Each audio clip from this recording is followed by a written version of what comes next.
What is up, guys, and welcome back to a brand new video. Once again, we are back with career mode, season 4 in the Red Bull racing car. You can see we're second in the driver's standings, trailing by 14 points to Fernando Alonso, who is having an absolutely dominant run so far in the opening 2 races. Hopefully we can put an end to that in this race here today. Bahrain, it's a power track, one that relies less so on downforce than, you know, some of the previous tracks we've been to, so hopefully we can be in the mix. But as this weekend has gone on, it hasn't really emerged that way. It looks like, once again, we're fairly slow, just like we were in China. I don't know what the reason is, but yeah, we seem to be a good second-ish away from the pace setters of the McLaren Hondas. So I don't imagine that'll change in qualifying 3. Maybe it will for the race, but we'll have to wait and see. I decided to increase my front downforce for this final part of qualifying. I was running with 4.5 wings,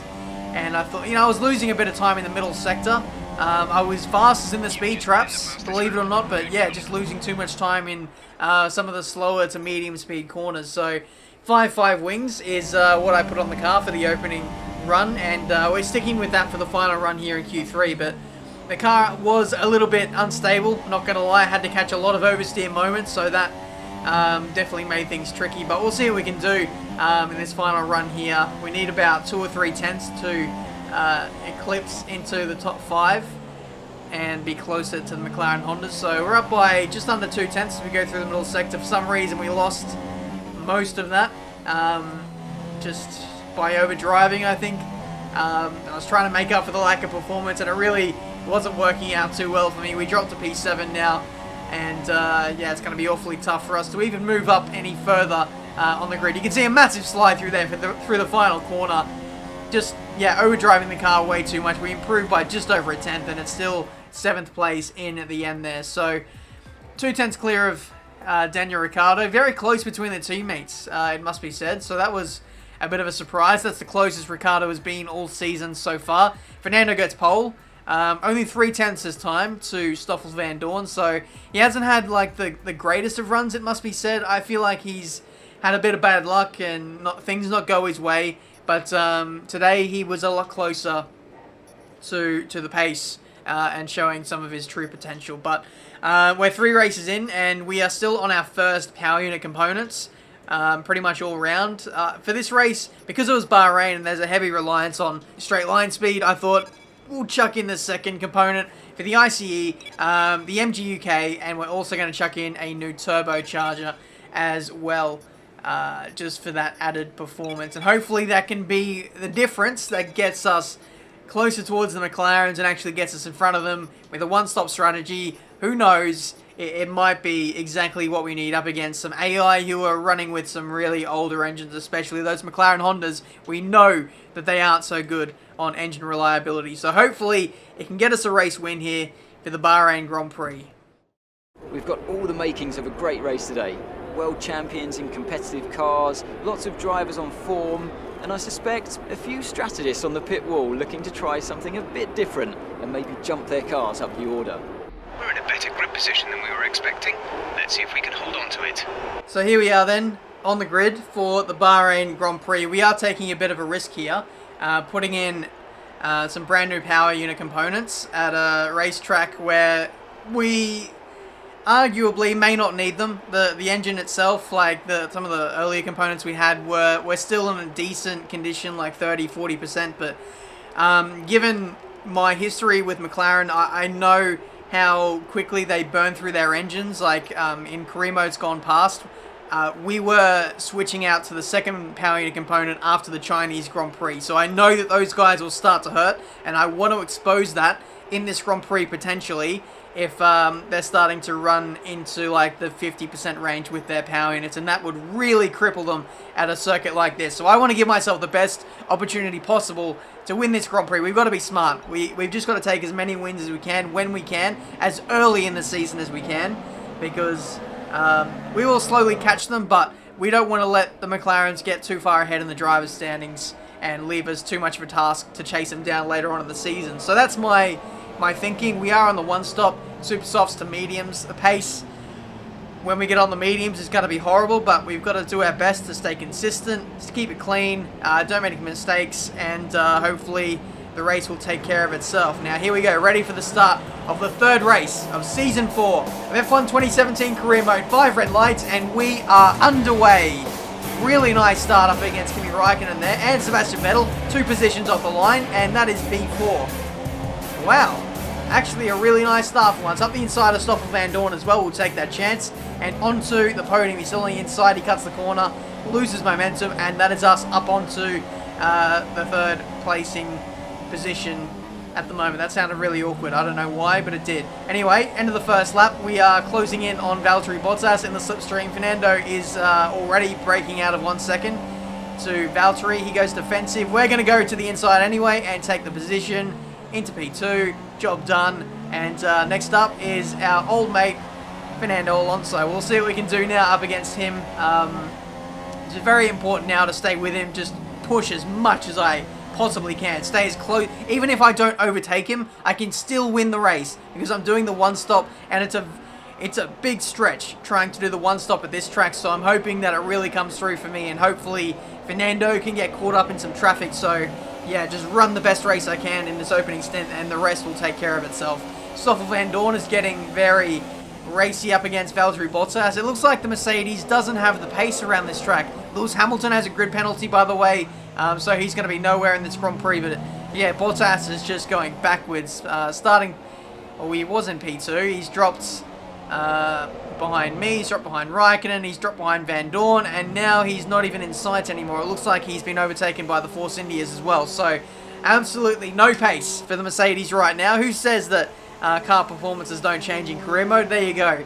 That Mercedes is absolute dog crap. But anyway, Fernando Alonso is into the pits now for his first of 2 stops. He goes onto the soft compound tyres and relinquishes me into the lead of the Grand Prix. Hopefully he can encounter a bit of traffic, and we'll cut to him now. He overtakes the Haas and one of the Renaults on this lap alone, and he's got, I think, Hulkenberg, the company, up next. Räikkönen is into the pits. He is also doing the 2 stops, so all these people on 2, I was hoping like more people would do 1 stops with me and hopefully get in the way of Fernando, but the AI aren't really going to do 1 stops just yet. Like, they need more tyre wear upgrades, I think, in all honesty. Stoffel Van Dorn is in the pits on the next lap after Räikkönen. He is going to the soft compound tyres. Okay, Stoffel always does the overcut. Fernando's always getting preference, so oh, Räikkönen is out of the Grand Prix. He's got an engine failure. So, like I said, a lot of teams will be stretching their power units now into this third race. Räikkönen's is already gone, and the Ferrari is actually really decent for longevity of their power units. So, I can only imagine how much McLaren might be struggling in this Grand Prix alone. I hope that they haven't switched to a new power unit, otherwise that's my plan pretty much out the window. I really do hope I win this race, otherwise I feel like chucking in the new power unit components will be pretty much a waste. But anyway, we cut on to lap 12. We are basically in effective P2. Stoffel Van Dorn is up the road and still needs to make another stop. So, yeah, the order as it stands is myself, not myself, it's Fernando, myself, then Van Dorn. Then you've got the guys right behind me like Perez, Bottas, and Ricciardo getting into the fray, and that's pretty much going to be the squabble for the final spot on the podium. I go really deep into turn 1. Perez tries to undercut me there, but he can't quite get the move done. Even though he's on the softer compound, he can't really do much about it because we've got a fresher power unit in, and our top end speed is very, very nice. Perez dives into the pits, and that is all that pressure pretty much released from me. Now Ricciardo follows him in. Hopefully Ricciardo can jump Vettel and Perez here into the pits. Nice stop. He jumps Vettel. Does he jump Perez though? No, he doesn't. It was really close though. I think if we would have had some modifiers to the pit crew, you know, those core competencies, if we would have had 1 or 2 of those, I feel like Red Bull would have jumped both of those teams there. So, yeah. Anyway, hopefully Ricciardo can get some good points today. He's really been lacking in the driver's standing so far. But lap 18, Stoffel Van Dorn pits. He has gone onto the medium tyres. Medium tyres with only like 12 laps to go. That's a real surprise. He could have gone onto softs again and made it to the end, I reckon. But anyway, it makes life probably slightly easier for us to get to the end. And he's going to be about a second slower than what he would have been if he would have put on the soft compound tyres, but hey, I won't complain. 8 laps to go. At this stage, kind of managing fuel a little bit. Not really, but just allowing myself to run rich on all the straights to keep in front of Stoffel. He goes to the outside through the triple left-hander. That's a really brave move, but that's not going to work on me, pal. You're going to have to go around the outside and go around the long way. In the end, he just got basically shoved onto the marbles here. Personally, myself, I would never attempt a move like that, not in a million years, because it's so easy for the person on the inside to run out wide and basically hit you off the track. But fair play to Stoffel, he tried the move anyway, didn't quite work out for him though, and he holds on to, or has to settle for 3rd place at the moment. Heading into turn 1, I went a little bit too defensive. I was just seeing if Stoffel's straight line speed was better than mine without slipstream. Turns out it really wasn't, and I've really compromised my run through turns 2 and 3, and here goes Stoffel up the inside into turn 4. We're going to have to leave him the space. All the time you have to leave it the space. So this is where the meme was created, the Bahrain Grand Prix, I think like 5 years ago. How time flies. Round the outside of Stoffel there. That was really close. I think we actually banged wheels there. Very lucky. And this wasn't real life because his front wing would have given me a puncture. That's for damn sure. Daniel is out of the race. Daniel's out of the race. Oh my goodness. The curse has returned. There is certainly a curse. When it comes to career modes, mine at least, my teammates are terrible. They're either way too slow, or when they are, like, set for a decent position like Ricardo was right there, inside the top 5, DNF. How typical. I'm not going to win a Constructors title in this game. I'm sure of it. I could switch to McLaren right now, and we still wouldn't win the bloody Constructors, because Fernando would, like, lose 5 seconds of pace. I don't know why. But this game seems intent on not giving me a Constructors fight or a chance at winning the Constructors. Either way, we cut to the action on lap 25. Stoffel goes up the inside. He has a burst of straight line speed on that kind of middle back straight. And we get the over and under on him and go back into P2. He's still on the inside though. That downforce is really helping Stoffel through these high speed and medium speed corners. And look at that! The mid corner speed was absolutely atrocious from us. And Stoffel just absolutely flies past us, and now it's our turn to shine again. 5-5 wings, help me out here, brother. Around the outside and back into P2. Thank you very much. This is the only reason why we're holding on to P2 is our lower downforce versus the rest of the AI, and of course our fresher engine, which definitely makes things a lot easier for us. I think given the balance of the setup and also the new engine, I feel like McLaren have stuck in a new engine for this one. Their straight line speed is just too comparable. Like, Stoffel is, I'm only just able to overtake him in a straight line, and he can pretty much run with me when it comes to slipstream, so I feel like they have put in a brand new power unit here, so I've kind of screwed myself over in terms of strategy. But here goes Stoffel up the inside on the penultimate lap of this Bahrain Grand Prix. Again, we're going to have to leave him the space, and I think he might get P2 now. We'll have it around the outside once again, turns to the inside. The curbing did not look after us there, but Stoffel runs wide. We run into the side of him, lose a bit of our front wing, and now we try and do the over and under on him again. A bit of contact once more, and it's our turn to try and overtake Stoffel around the outside. He goes in too deep. We do the over and under and back into P2. What an exchange in the dying laps of this Bahrain Grand Prix. That was incredible. We'll have to bring a replay of this up again. Side by side for half a lap. We've already made contact a few times at this point. Stoffel goes in too deep. We both lock up massively. I brake a little bit harder and switch back to the inside, get the position, and that is P2. What a battle. That was absolutely incredible, and it still continues here on this 28th lap into the third sector. But I think Stoffel is too far back to do anything about it for the rest of this lap. Tyre wear is really bad now, and Okay, take it easy on the car. We can't sustain this level of damage. And coupled with the front wing damage, the lap times now are going to be absolutely atrocious. So for now, it's just a case of holding on now. Running in rich for the last lap, pretty much for the entirety. We have a quarter of a lap up on fuel, so we should be able to run rich on all the straights. It's just going to be a case of making sure we park it on the apexes and get decent exits off of the crucial corners, and then making sure that Stoffel doesn't get us in the high speed stuff. That's basically the goal for this last lap, so we'll see what we can do. We actually are pretty close to our fastest lap, only 0.3 down on our best lap so far in the first sector. That's actually incredible, the fact that we are actually that close. But yeah, we have a lime green front wing damage.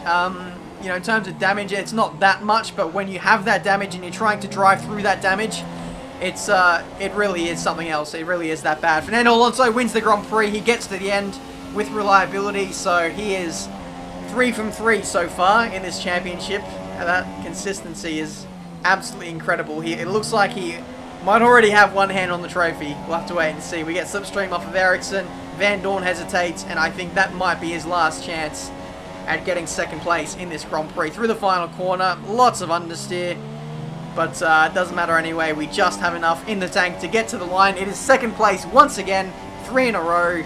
I don't know how I feel about that. Can't complain about that one. That was an excellent drive.